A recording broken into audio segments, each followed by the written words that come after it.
to the good old trouble, no but trouble, trying to find it.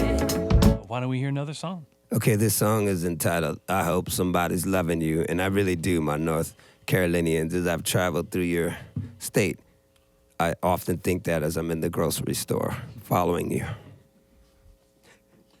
1, 2, 1, 2, 3. It's gonna be alright on this cold North Carolina night.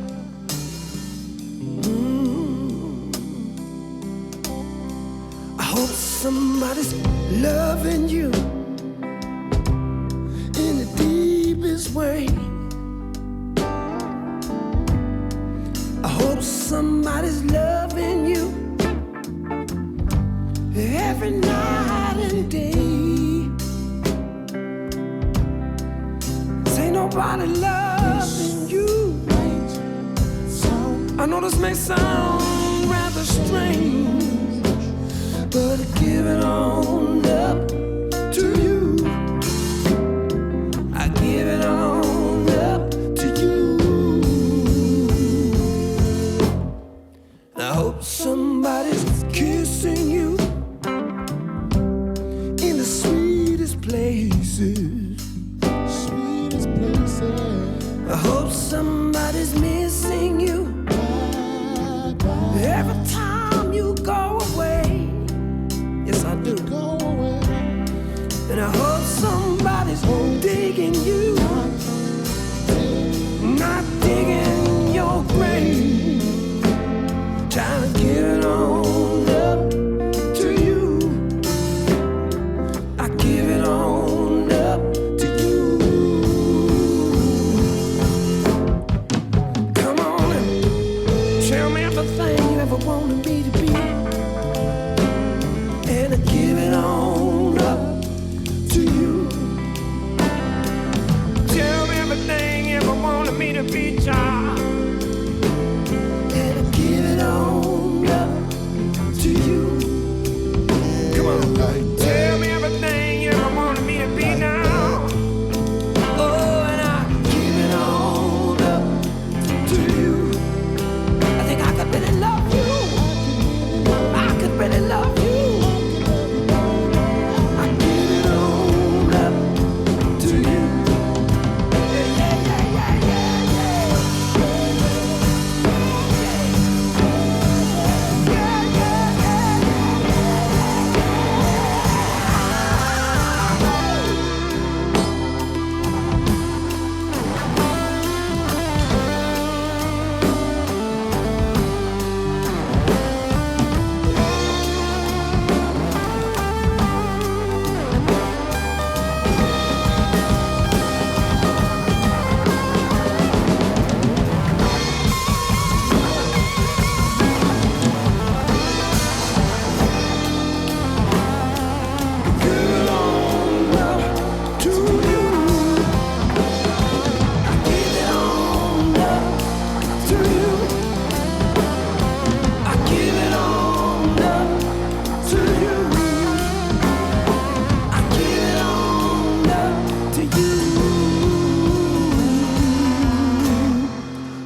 somebody's loving you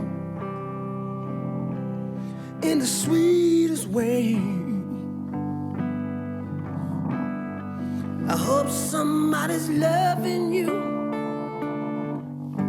every night and day.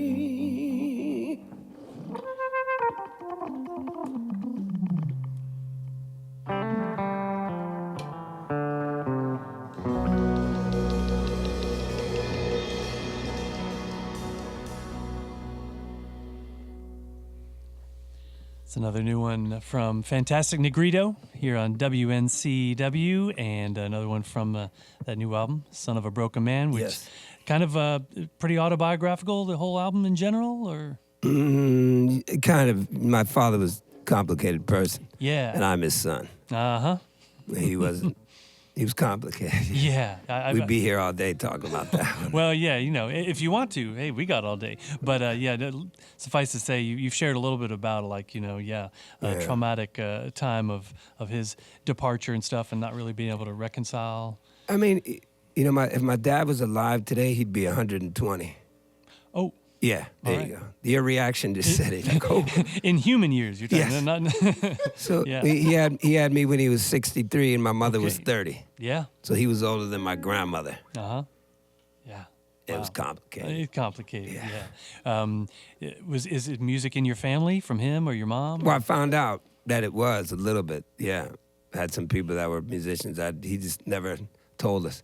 He Wow. had some, another family and didn't tell anybody. That happens sometimes. Some It is. complicated family trees. Complicated, More man. like tumbleweeds or something, or weird Yeah. offshoots.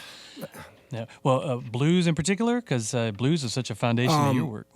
Everything is blues to me. So Yeah. I don't know what people are talking about when they're talking about it. Yeah. Okay. It's Yeah. all blues.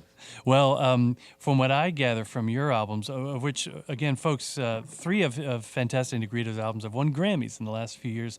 It's such a cool blend of the blues, which, I guess we all have our own interpretation of what the genres are, but the roots blues, and then you've got such a modern touch as well. That's what I hear in yours, which... Yeah, I obviously- never know. I mean, I don't even play blues. No? Okay. No. Yeah. It's just what it is. It happens. And then you just accept it. Yeah, so... or not. Well, what was it like for you to win these Grammys of contemporary blues? Was it a head scratcher? I never really paid any attention to Grammys, and but I do believe in gratitude. I do believe that we have to be, very grateful. And a lot of times, even if you weren't paying attention to it, it's not really about you. It's about everyone that's playing with you, helping you make your albums on your team. So I've learned that a lot. That's been a great teacher to me, the Grammys, is that, hey, it's not just about what I think. It's like, no team, no dream, Yeah, yeah. and so it's for everyone. Well, you seem to have built your team yourself from the ground up. Your own record label, right? Storefront Records. Storefront. I guess, for all of them. Yes. And the gratitude ends up coming back to you, doesn't it? When you.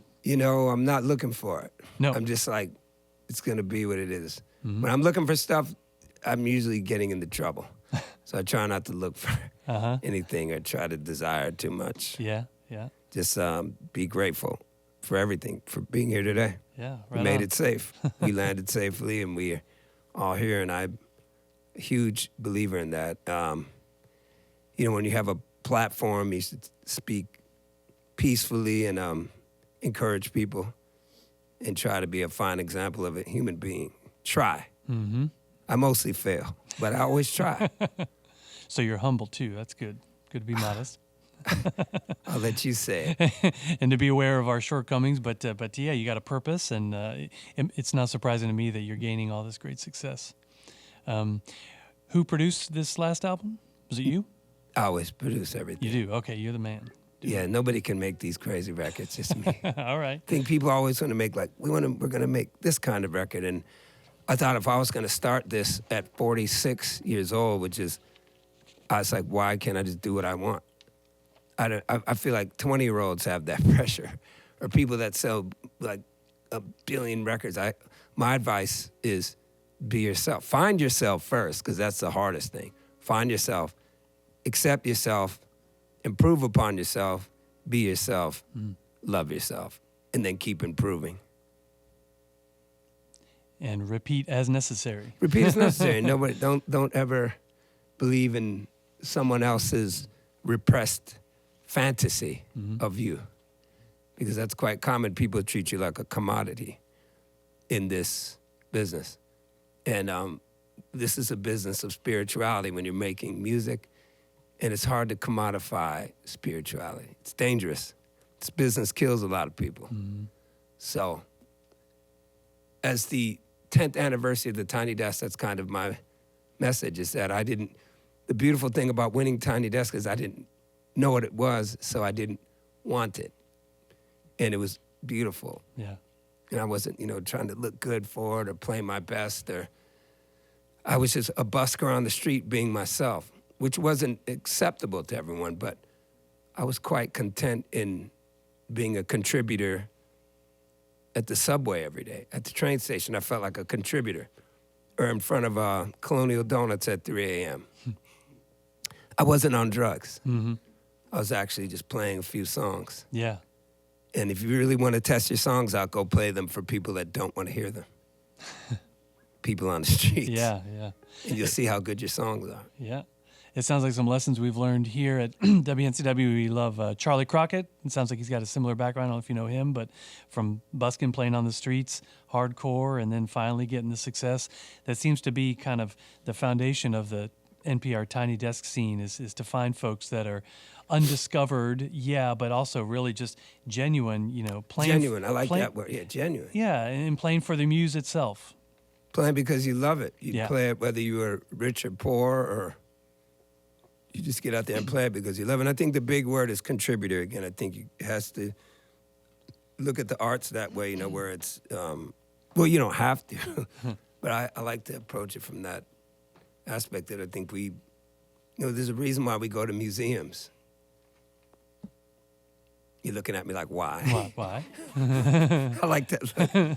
Yes. Something else follows that, and we say it in Oakland, but I probably can't say it out there. All right. Why? Yeah, I think that people were extremely creative human beings. That seems to be our purpose. And I was standing in one of these museums somewhere in Europe where they stole half of everything from most countries, but I thought within that theft, I recognized something like, wow, I'm just looking at stuff people made. That's it. Mm-hmm. And I think it was a fine example to me. Like, this journey of being a human being, which is like the most difficult thing ever, I think, to be a human being. It's very challenging. But gratitude. Yeah, right. Gratitude. Gratitude. Well, we got gratitude that you're here and with your band. And before you launch into another song, can you introduce these guys? I don't know most of them because I just, what happens is that I come off a tour and then I always get a new band. Okay. But I believe this is Lily Stern. It's her first time playing with us.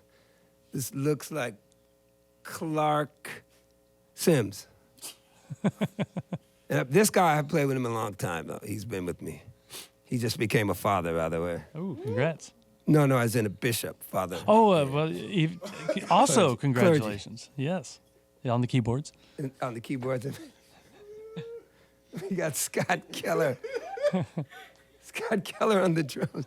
We laugh a lot. That's good. I think it is good, actually. We do laugh. We don't take it so seriously. Yeah. And thank you, everybody, for being here and putting up with us. Sure.